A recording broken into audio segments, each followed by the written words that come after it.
Hello students, greetings of the day. I hope you have done well in today's examination and thinking about tomorrow's examination. So to help you out in your preparation, I have come up with a day before exam strategy.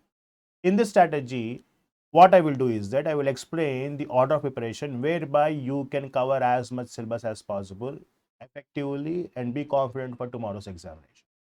So without wasting any further time, let us go through the chapters one by one. As you can see, the first chapter is nothing but your cost sheet, right? So before proceeding with any chapter, let me tell you one thing. We already covered these chapters in your revision examinations as well as in pre-final examination. At that time, what you might have done is that you might have striked off certain easy problems, which you feel that there is no need to cover those problems again. Ultimately, what will happen out of total number of problems, few are striked off by you earlier. Now, what you will do is that you will focus on those problems which you have marked important. That means which you have not striked off. Because if you keep on revising each and every problem, you don't have ample time. Okay, we have only 10 to 12 hours of time with us. So in that less time, if you want to cover all the important concepts from each and every chapter, what you have to do, you have to go through important problems. So if you have marked certain problems in each and every chapter, first focus on preparing those chapters. Once it is done and dusted, if you still have some time, then you can go through other problems. But if you want to go through each and every problem, you can't do it.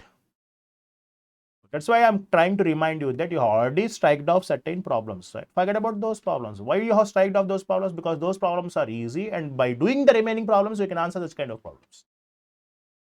So now we'll focus only on those problems which you have not striked off. So when it comes to cost sheet, okay, you have very few problems which you need to revise, right? So there is no question of leaving any problem as choice. Go through all such problems which you have marked. Okay, it will hardly take half an hour to 45 minutes, okay, because you will get a question for sure from cost sheet. Without cost sheet question, we can't expect the question paper. Next comes your material cost chapter. In this chapter, focus more on three models that which I mentioned there: EOQ, economic order quantity, stock levels without safety stock, okay, and last one is raw material valuation. Apart from this, you have ITR also, that is inventory turnover ratio. Just go through it. You have only one problem, right? It is helpful from MCQ point of view. Okay, so these are the three models that you need to cover.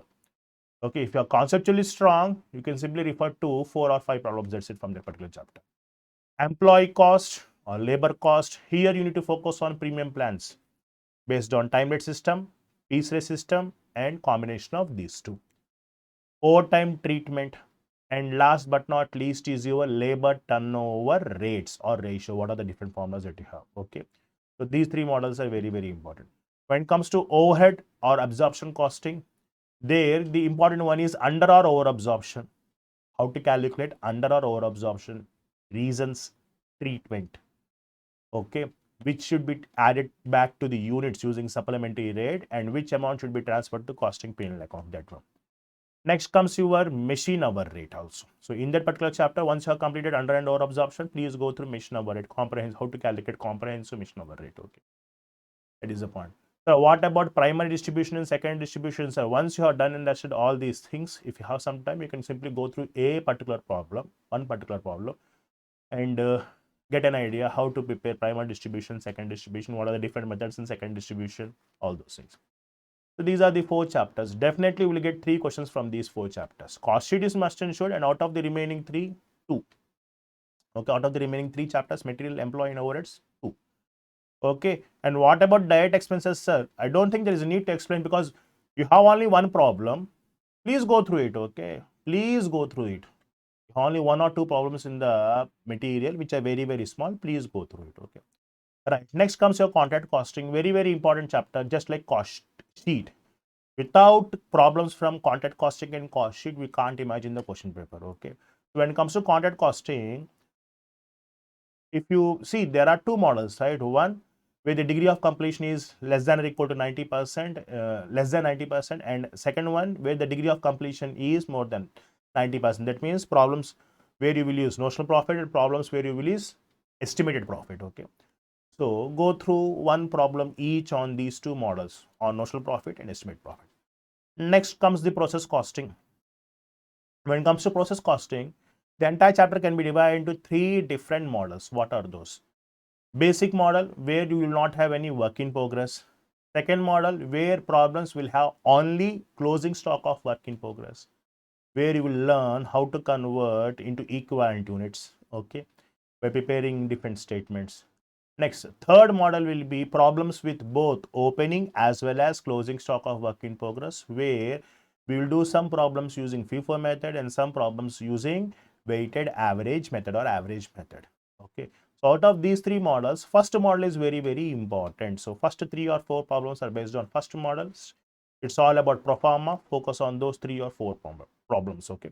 Now, what about the remaining models, sir? Go through one problem each in these two models. That is problems with closing stock of work in progress, one problem.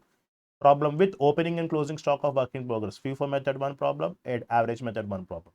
So by going through 5 problems, 4 or 5 problems, you can cover the entire chapter. Marginal costing, what areas we need to cover, sir? When it comes to marginal costing, if you are thorough with the formulas, 5 formulas and the basics, you can easily answer any question in marginal costing. It's all about basics, how strong you are in basics. So what do you mean by basics, sir? Interpretation, marginal cost equation, PV ratio, variable cost ratio, how these two are related, break-even point, MOS, how these two are related, how to calculate break-even point, MOS, and desired sales in units as well as in rupees. If you're comfortable with these formulas and able to understand the question and application of formulas in those questions, you can answer any problem. So basics are very, very important. Next, focus on indifference point. We have one problem if I'm not wrong, and key factor problems, limiting factor or key factor problems. Okay, that is when it comes to marginal costing. Standard costing, you have only two variances, metal cost variance, labor cost variances. Definitely will get a problem. Okay, and budget and budgetary control, focus primarily on flexible budget, then come to functional budget, or functional budget, then come to flexible budget. So focus on these two budgets, functional budgets as well as flexible budgets. So better to stick on to this particular order, because first 4 chapters you can complete it easily, the span of 2 hours or 2.5 hours. Content costing, you need to take around 1 hour, because you need to go through each and every 45 minutes to 1 hour. Okay. Process costing also same way. Marginal, standard costing, see, if you are thorough with all these chapters, you can complete each and every chapter in half an hour, 45 minutes time. Okay, because at this juncture we can't expect you to practice each and every problem. You just need to revise it. Okay, you just need to brush up whatever things that you have already learned earlier. All these 9 chapters you can easily complete in 6 to 8 hours, 6 to 7 hours, 7.5 hours. Okay, right, thoroughly. Next comes your, so these are some of the chapters. So when it comes to cost bookkeeping, generally students want to take it as a choice because of the entries that are there in this particular chapter. Okay, so if you want, you can take it, but if you want to go through 2 or 3 questions, go one question on non-integrated system, where you will learn about entries, and integral system, where there also you learn about entries. So focus on problems with journal entries under non-integral system, non-integral system, and integral system, and one problem on reconciliation. Okay, why I have written the numbers in red? Because these are some of the chapters where you can take the risk of choice, because you have 2 questions as choice, right? Job costing, batch costing, I don't want you people to take choice, but you prepare it in the end, because these are quite easy chapters. Okay, weightage is also quite less. Operating costing, you have several models there. Focus on transport costing, hotel costing, hospital costing. Okay, joint and byproducts, you have 4 models for apportionment of joint cost, right? First one is market value at split off point or sale point or point of separation, market value of point of separation and market value at split off point. Next comes your physical input method. Next comes your contribution method, and last but not least, NRV. Focus more on NRV. Focus more on what, my dear? NRV. Okay. Next comes your cost accounting standards, completely theoretical. If you refer to our masterminds material, we have given you a table. Sorry, we have given you a table, right, where we have mentioned cost accounting standards number and relevant name against it, cost accounting standard number. Please be thorough with those cost accounting standard table. You will get at least one MCQ. So 2 marks will be in your pocket. If you are lucky, you will get 2 MCQs from that particular table. 4 marks. Definitely, you will get for sure a MCQ, 1 MCQ, minimum 1 MCQ from that particular table. Okay. And there is one question where we have given you a common answer which you can write it for any standard. Okay, please go through that particular question also. Okay, where we have mentioned the scope as well as the disclosures, right? The content is same, just you need to change the name whenever the standard number changes. Okay, so go through that question also. Obviously, you have first, second, third question, which are generalized questions related to uh, cost accounting standard board, origins of it, etc. First 2-3 questions, this table and the common question that is it.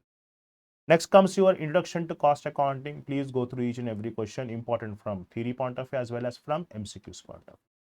Sir, all these are okay related to problems. What about MCQs, sir? When it comes to MCQs, stick on to the booklet that is provided by MM. If you don't have that booklet, MCQ booklet given by Masterminds, then stick on to the MCQ booklet given by Institute.